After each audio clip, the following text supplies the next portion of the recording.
तो आज से अपन शुरू करने वाले हैं ऐसे 580 जिसका नाम है रिटर्न रिप्रेजेंटेशंस। इस वीडियो के अंदर अपन पूरा कंप्लीट करेंगे ऐसे 580 जो कि आपके एग्जाम पॉइंट ऑफ व्यू से काम का है। सबसे पहले ऐसे 580 जिसका नाम है रिटर्न रिप्रेजेंटेशंस, इसके अंदर ये बता रखा है कि बेसिक रेस्पॉन्सिबिलिटी ऑडिटर का है कि उसको क्या करना है, मैनेजमेंट से WR ऑब्टेन करना है। WR का मतलब रिटर्न रिप्रेजेंटेशन ऑब्टेन करना है। उसके अंदर क्या होगा, बेसिकली ऑडिटर चाहता है मैनेजमेंट से कि जो भी मैनेजमेंट का बेसिक रेस्पॉन्सिबिलिटी होता है वो क्या करे, मैनेजमेंट एक रिटर्न फॉर्म में ऑडिटर को प्रोवाइड कर दे, ठीक है। ताकि कल को मैनेजमेंट ऐसे मना नहीं कर दे कि नहीं ये तो हमारा रेस्पॉन्सिबिलिटी था ही नहीं। तो ऑडिटर क्या करना चाहता है, कंफर्म करना चाहता है कि इन मैटर्स के रिगार्डिंग मैनेजमेंट का रेस्पॉन्सिबिलिटी था, ठीक है। अच्छा, सबसे पहली बात ये आती है कि रिटर्न रिप्रेजेंटेशन ऑडिटर को कब ऑब्टेन करना चाहिए। मतलब ऑडिट के स्टार्टिंग में ही ले लेना चाहिए, at the end of audit लेना चाहिए, आफ्टर बैलेंस शीट डेट लेना चाहिए, कब लेना चाहिए। तो इसका आंसर आपको बता रखा है, at the end of reporting period लेना चाहिए, ठीक है। यानी कि आप बोल सकते हो not after audit report date. देखो ऑडिट रिपोर्ट इशू मतलब ऑडिटर ने साइन कर दी रिपोर्ट पर, उसके बाद आप WR ऑब्टेन कर रहे हो तो उसका कोई सेंस नहीं है। आपको ऑडिट रिपोर्ट जब आप इशू करो उससे पहले आपको मैनेजमेंट से WR ऑब्टेन करना है कि सारे मैटर्स, सारे इंपॉर्टेंट मैटर्स मैनेजमेंट ने ऑडिटर को बता दिए, ठीक है। हाँ, ऑब्वियसली ऑडिट रिपोर्ट के बाद में भी ऑडिटर WR ऑब्टेन कर सकता है, ठीक है। कौन से केस में, अगर कोई सब्सिक्वेंट इवेंट्स होते हैं तो उस केस में। पर जनरली क्या होता है, जब ऑडिटर का पूरा काम खत्म होने में आ जाता है तब ऑडिटर क्या करता है, मैनेजमेंट से WR ऑब्टेन करता है कि मैनेजमेंट ने सारे सिग्निफिकेंट इवेंट्स वगैरह सब ऑडिटर को डिस्क्लोज करे, ठीक है। अच्छा, सबसे बेसिक क्वेश्चन आता है, क्या WR अपने लिए एक ऑडिट एविडेंस है क्या। हाँ बिल्कुल, ऑडिटर के लिए WR ऑडिट एविडेंस रहेगा। पर ये क्या अपने पास sufficient and appropriate audit evidence है क्या। मतलब ऑडिटर क्या करेगा, सिर्फ मैनेजमेंट से WR मांग ले और कोई audit procedures, additional audit procedures लगाए नहीं, तो ऐसा चल जाएगा क्या। ऐसा बिल्कुल नहीं चलेगा, ठीक है। यानी कि आप बोल सकते हो WR रिटर्न रिप्रेजेंटेशन एक ऑडिट एविडेंस तो है, पर ये अपने आप में complete sufficient and appropriate audit evidence नहीं है। एक तरीके से आप बोल सकते हो ये एक सपोर्टिंग एविडेंस है। यानी कि ये दूसरे एविडेंस को सपोर्ट करने का काम करेगा। यानी कि जो भी आपने during the course of audit find करा था, फॉर एग्जांपल आप आपने एंटिटी का ऑडिट करा, आपको पता चला इस एंटिटी के अंदर 6 पेंडिंग लिटिगेशन है, या आपको खुद को पता चला, अब आपने क्या करा, मैनेजमेंट से WR ऑब्टेन कर लिया कि टोटल कितने पेंडिंग लिटिगेशन है, तो उन्होंने भी, मैनेजमेंट ने भी बोला 6 ही है। तो कहीं ना कहीं आपने क्या करा, कंफर्म करा सर्टेन मैटर्स को, यानी कि जो आपने फाउंड करा क्या वो सही है या नहीं। उसके लिए आपने क्या करा, रिटर्न रिप्रेजेंटेशन। आप ऐसे नहीं कर सकते, आप कुछ ढूंढो ही नहीं, से मैनेजमेंट से पूछ लो 6 पेंडिंग लिटिगेशन है और फिर कोई आप एक्स्ट्रा प्रोसीजर नहीं लगाओ, ऐसा नहीं चलेगा। ये अपने आप में क्या है, एक सपोर्टिंग एविडेंस है, ऑडिट एविडेंस है, पर ये अपने आप में sufficient and appropriate, complete audit evidence मतलब सफिशिएंट एंड अप्रोप्रिएट नहीं है, ठीक है। उसके बाद एक क्वेश्चन आता है, अगर मैनेजमेंट WR देने से मना कर दे तो आप क्या करोगे, एज एन ऑडिटर आप क्या करोगे। तो सबसे पहली बात आती है, अगर मैनेजमेंट ने WR देने से मना कर दिया तो कहीं ना कहीं आप बोल सकते हो आपको मैनेजमेंट की इंटीग्रिटी पे डाउट आ जाएगा। आपको मैनेजमेंट से रीज़न पूछना पड़ेगा आखिर मैनेजमेंट ने WR देने से क्यों मना किया, ठीक है। और कहीं ना कहीं अगर मैनेजमेंट WR नहीं दे रहा, वैसे तो बेसिकली टर्म्स ऑफ एंगेजमेंट के अंदर डिफाइन होता है कि मैनेजमेंट क्या करेगा, WR देगा ऑडिटर को। पर अगर फिर भी मैनेजमेंट मना कर देता है WR देने से, तो कहीं ना कहीं ये आपके लिए परवेसिव हो सकता है, ठीक है। इसका इफेक्ट परवेसिव मैंने आपको बताया था। तो कहीं ना कहीं आप बोल सकते हो आप फिर ऑडिटर डिस्क्लेमर ऑफ ओपिनियन, और अगर विड्रॉ करना अलाउ है तो विड्रॉ कर सकता है ऑडिटर एंगेजमेंट से, क्योंकि ये एक बहुत बड़ी बात होती है अगर मैनेजमेंट WR नहीं देता तो, क्योंकि ये बेसिकली टर्म्स ऑफ एंगेजमेंट के अंदर ऑलरेडी डिसाइड होता है, ठीक है। अच्छा, दूसरा क्वेश्चन होता है, मैनेजमेंट WR देने से तो तैयार है, मैनेजमेंट ने दे दिया, पर आपको क्या है, doubt on reliability of return representation है। यानी कि मैनेजमेंट ने रिटर्न रिप्रेजेंटेशन के अंदर बोला कि इस कंपनी के अंदर 6 पेंडिंग लिटिगेशन है, पर जब आपने एक्चुअली में ऑडिट करा आपको तो पता चला कि इस एंटिटी के अंदर 10 पेंडिंग लिटिगेशन है।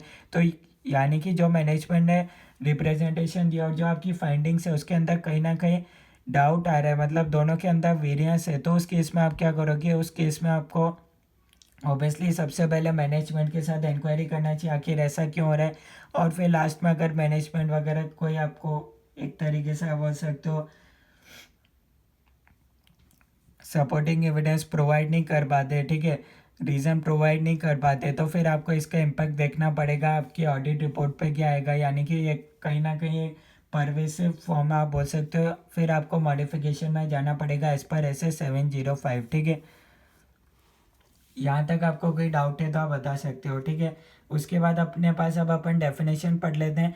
WR may be defined as a written statement by management provided to auditor to confirm certain matters और to support other audit evidence, ठीक है, यहाँ तक कोई डाउट नहीं होना चाहिए। Also WR provide necessary audit evidence, पर ये अपने आप में कम्प्लीटली सफिशिएंट एंड अप्रोप्रिएट नहीं होता।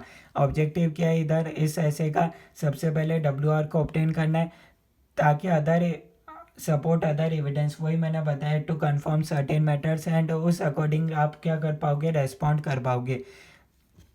उसके बाद अपने पास फोर्थ पॉइंट आता है doubt as to reliability of return representation. If return representation अगर इनकन्सिस्टेंट है विद अदर ऑडिट एविडेंस, तो फिर ऑडिटर को क्या करना चाहिए, perform audit procedures to resolve the matter. Auditor को डिटेल में चेकिंग करना चाहिए कि आखिर ये डिफरेंस क्यों आ रहा है।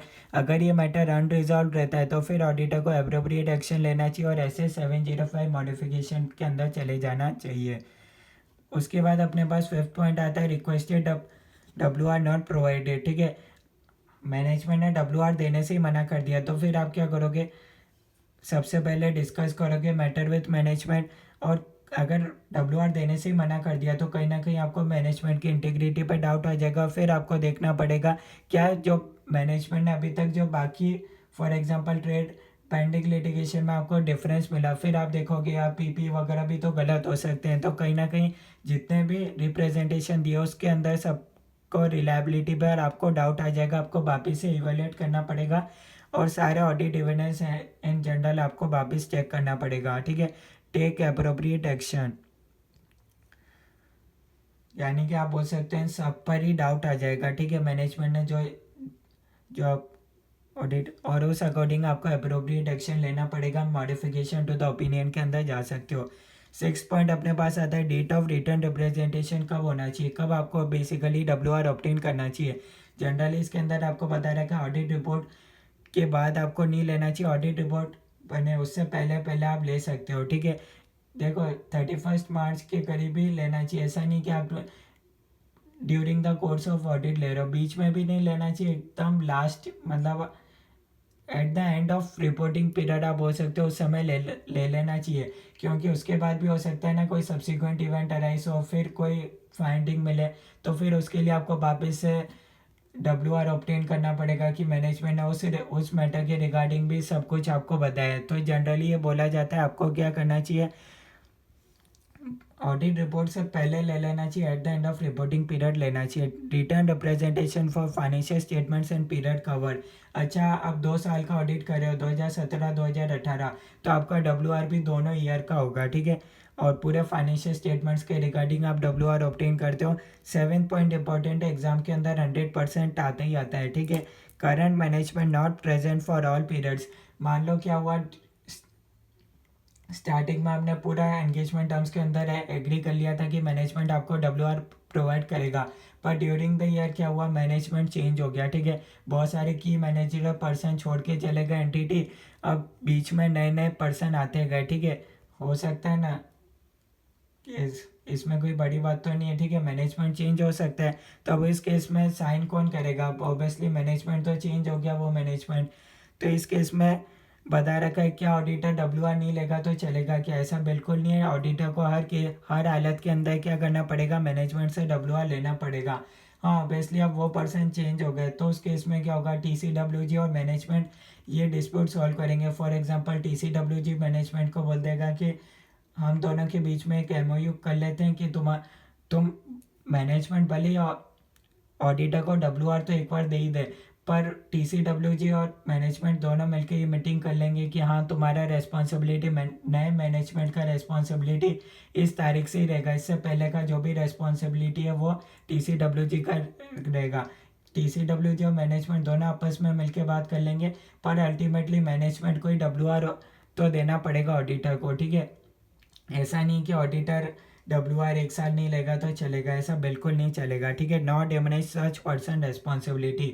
यहाँ तक आपको कोई डाउट है तो आप बता सकते हो। तो ये आप देख सकते हो, यहाँ तक कोई डाउट है तो बता सकते हो। बस ये इतना से ही स्टैंडर्ड है, ठीक है। जितना मैंने आपको बताया उतना ध्यान रखना, 100% आपको MCQ देखने को मिल सकता है। थैंक यू एवरीवन, मिलते हैं नेक्स्ट स्टैंडर्ड के अंदर।